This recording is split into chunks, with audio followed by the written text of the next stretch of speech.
दोस्तों इस वीडियो में हम डिस्कस करेंगे न्यूक्लियर केमिस्ट्री में आए हुए कुछ प्रॉब्लम्स। जैसे हम गेट 2017 में आया हुआ 2 नंबर का एक सवाल था। बिस्मथ बीटा डी के उसमें होता है 1/8 1/8 पार्ट उसका इनिशियल अमाउंट का 15 दिन में डीके होता है। तो उसका 1/4 यानी क्वार्टर पार्ट कितने दिन में डीके होगा, ये हमें टाइम बताना था। तो हम जानते हैं यदि शुरुआती अमाउंट ए हो तो टी हाफ टाइम में हाफ हो जाएगा, फिर अगले टी हाफ में ये 4 हो जाएगा, क्वार्टर हो जाएगा, अगले टी हाफ में वो ए मतलब इनिशियल अमाउंट का 1/8 पार्ट बचेगा। तो इस प्रकार से देखें तो 3 टी हाफ बराबर 15 डेज, तो यानी टी हाफ बराबर 10 डेज होगा। अब हम 1/4 की बात करें तो 1/4 टाइम यदि आप देख रहे होंगे तो 1/4 टाइम यानी कि 2 टी हाफ यदि डीके होगा तो इनिशियल अमाउंट का 1/4 टाइम बचेगा। तो हम इसको 2 टी हाफ, 1 टी हाफ की वैल्यू अभी हमने 5 डे निकाला, तो 2 टी हाफ की 10 डेज होगा, जैसा कि यहाँ पर आपको सॉल्व किया हुआ दिखाई दे रहा होगा। अब हम अगली प्रॉब्लम्स की ओर बढ़ते हैं। ये नेट में दिसंबर 15 का 4 नंबर का सवाल था कि आइडेंटिफाई कीजिए इसमें से कौन सा रिएक्शन कैप्चर रिएक्शन है, न्यूक्लियर कैप्चर रिएक्शन है। तो ऑप्शन 4 दिया हुआ था। ये बेथे नोटेशन में दिया हुआ है, तो इसको यदि हम पहले को लिखें तो इसको लिखें बेरिलियम गामा रेडिएशन इमिट इस पर इरेडिएटेड कराया जाता है और बेरिलियम 8 और न्यूट्रॉन बाहर निकलता है। एक प्रकार से फ्यूजन रिएक्शन इसको आप कह सकते हो।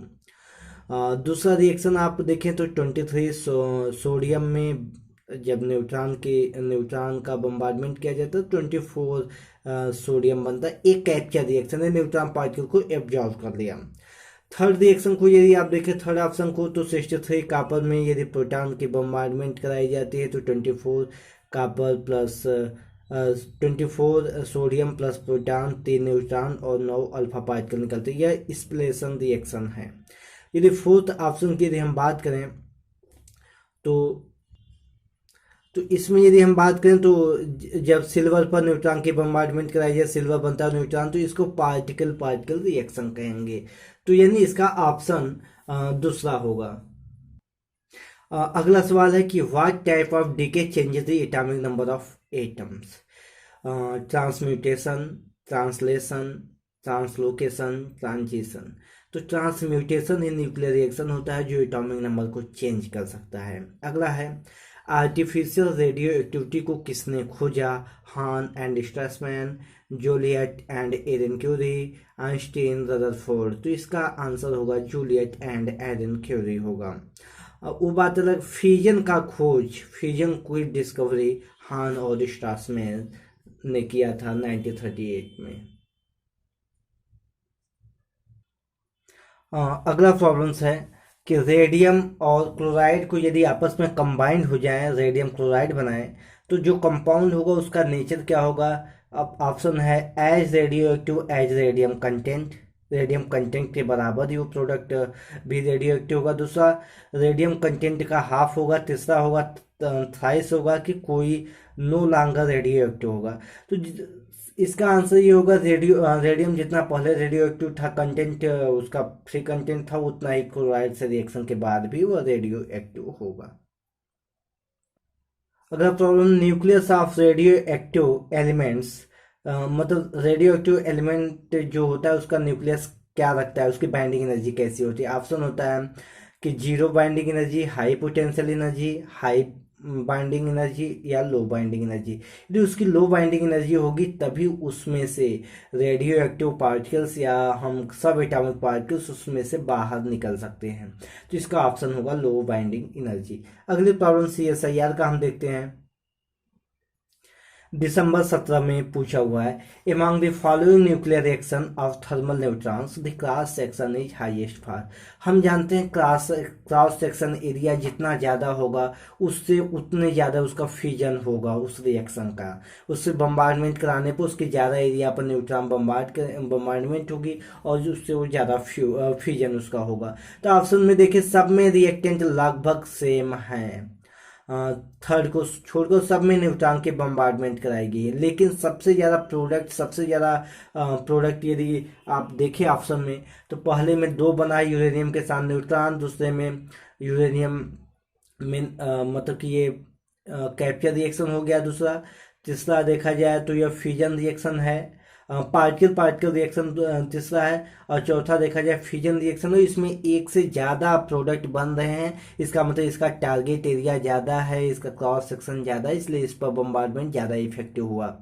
जिससे सरफेस केमिस्ट्री हम देखते हैं, सरफेस एरिया ज़्यादा होने पर वहाँ पे ऑब्जर्वेशन ज़्यादा होता है। उसी प्रकार से न्यूक्लियर रिएक्शन में जिसका क्रॉस सेक्शन एरिया ज़्यादा होगा, उस पर बम्बार्डमेंट कराने पर उससे ज़्यादा प्रोडक्ट बनेंगे, ज़्यादा इफेक्टिव होगा। दिसंबर 13 में एक प्रश्न आया था 2 नंबर में, commonly use सेंटिलेटर for measuring radiation. Radiation के लिए सेंटिलेटर के रूप में किसका यूज किया जाता है, जिसका मैंने पहले ही डिस्कस कर लिया है। तो इसमें ऑप्शन है सोडियम आयोडाइड एल्यूमिनियम का, दूसरा ऑप्शन है सोडियम आयोडाइड टेलुरियम का, सीजियम आयोडाइड टेलुरियम और सीजियम आयोडाइड एल्यूमिनियम। तो हम पहले डिस्कस कर चुके हैं कि सोडियम आयोडाइड टेलुरियम का यूज किया जाता है, इसके अलावा CO2 का यूज किया जाता है। ढेर सारे हैं जिनका सेंटिलेटर के रूप में यूज किया जाता है। अगला हम प्रॉब्लम यहाँ पर देखेंगे। जैसे ये प्रॉब्लम्स आपने देखा, consider the following statement for the fusion of 235 uranium with thermal neutrons, जून 2017 में पूछा हुआ है 4 नंबर में। पहला है the percentage of nuclei undergoing unsymmetrical fusion is maximum, यानी उसका जब फ्यूजन होगा यूरेनियम का तो अनसिमेट्रिकल प्रोडक्ट ज़्यादा देगा। दूसरा कह रहा है कि थर्मल रिएक्शन के दौरान, फ्यूजन के दौरान जो एक ही न्यूट्रॉन प्रोड्यूस होगा पर फ्यूजन रिएक्शन के। तीसरा कह रहा है कि जो मैग्नीट्यूड एनर्जी जो रिलीज होगी वह 200 मिलियन इलेक्ट्रॉन वोल्ट का होगा। और इसका ऑप्शन बता रहा है कौन सा ऑप्शन सही होगा, AB होगा कि AC होगा कि B और C होगा कि केवल C होगा। तो इसका हम आंसर देखते हैं। यूरेनियम का जब न्यूट्रॉन से, एक न्यूट्रॉन से बम्बार्डमेंट कराई जाती है तो यह क्रिप्टन और बेरियम में टूटता है। अनसिमेट्रिकल दोनों है, दोनों सेम नहीं, अनसिमेट्रिकल है, साथ साथ 3 न्यूट्रॉन प्रोड्यूस होता है। यानी B ऑप्शन गलत है। B ऑप्शन कहता था कि एक ही न्यूट्रॉन प्रोड्यूस होगा, यहाँ पर 3 न्यूट्रॉन। तो इससे हमें क्या निकला कि अनसिमेट्रिकल फ्यूजन है, 3 न्यूट्रॉन प्रोड्यूस होता है और इसकी average energy 200 mega electron volt emit होती है। यानी ऑप्शन B यानी A और C सही है। दिसंबर 16 में 2 नंबर में पूछा था, saturation factor in neutron activation analysis is. Option है A/5 सिग्मा n, B है 5 sigma n A lambda, C है लैम्डा/A 5 सिग्मा n और D है 5 सिग्मा n/A। जैसा कि हमने डिस्कस किया न्यूट्रॉन एक्टिवेशन एनालिसिस यानी NAAA में कि we know that activity AT equal to n5 sigma into 1 exponential negative exponential lambda t। तो यहाँ से saturation factor 1 - e to the power negative delta t बराबर होता है A/n5 सिग्मा। यही आंसर होगा। अगली प्रॉब्लम की ओर यदि हम डिस्कस करें, बहुत ही अच्छा प्रॉब्लम पूछा हुआ है। On continuous exposure of boron 10 sample to the slow neutron flux of 10 to the power 16 meter square second inverse, its 3% weight fraction disappear in 3 × 10⁷ second. Cross section for neutron capture involve by boron 10 as. पहला option है 1000, दूसरे में 3000, चौथा 10,000 और चौथा option 30,000 है। यह जून 2016 में 4 नंबर में पूछा हुआ था। हम जानते हैं एक्टिविटी 80 बराबर फ्रैक्शन कितना डिसअपियर होता है पर यूनिट टाइम में, तो फ्रैक्शन 3% डिसअपियर होता है, यानी 3/100 3% को लिख सकते हैं। टाइम 3 × 10⁷ सेकेंड होता है, इसको लिखेंगे। इसको यदि हम यहाँ पर सॉल्व करेंगे 3 से 3 कटेगा और यहाँ पर 10⁻⁹ सेकेंड होगा, सेकेंड इनवर्स होगा। ए हो गया इसकी एक्टिविटी। अब हम जानते हैं AT equal to activity AT equal to n5 sigma 1 यहाँ पर सेचुरेशन फैक्टर। यदि सेचुरेशन फैक्टर नहीं दिया हुआ तो इसको हम लगभग 1 मान लेते हैं। ये दिया हुआ नहीं तो हम इसको 1 मानकर सॉल्व करेंगे। यहाँ से सिग्मा इक्वल टू क्या होगा, AT/n5 रखेंगे। AT की वैल्यू 10⁻⁻⁴ 9 होगा। हम यहाँ पर वैल्यू रखेंगे, 80 की वैल्यू 10 घाते -9 और n5 की वैल्यू 10⁻16 ये दिया हुआ है फ्लक्स की वैल्यू। और उसके बाद हम इसको यहाँ पर रखेंगे 10⁻25 होगा मीटर स्क्वायर को बर्न में कन्वर्ट करेंगे, 10⁻⁻28 से डिवाइड करेंगे तो 10⁻3 बर्न होगा। और इसको हम लिख सकते हैं 1000 बर्न। यही हमारा आंसर हुआ। दो एक ही तरीके से सवाल आ गए तो हम दोनों को एक जगह ऐसे ही लिख दिए। पूछा हुआ था एक बार दिसंबर 14 में, फिर जून 15 में पूछा हुआ कि geometric cross section of SN 125 in burn क्या होगा। ऑप्शन 4 है 1.33, 1.53, 1.73 और 1.93। हम जानते हैं R इक्वल टू R0 का क्यूबिक रूट, तो R की वैल्यू 1.4 इंटू 10⁻15 m मीटर और 125 का क्यूबिक रूट लेंगे तो हो जाएगा 5 और 5 का 1.4 में करेंगे तो 7 इंटू 10⁻15 मीटर। ये हो गया, रेडियस हो गया। क्रॉस सेक्शन बराबर एक स्फेरिकल पार्ट का क्रॉस सेक्शन होता है या एरिया होता है पाई आर स्क्वायर। तो पाई की वैल्यू 22/7, आर का मतलब 7 इंटू 10⁻15 का स्क्वायर।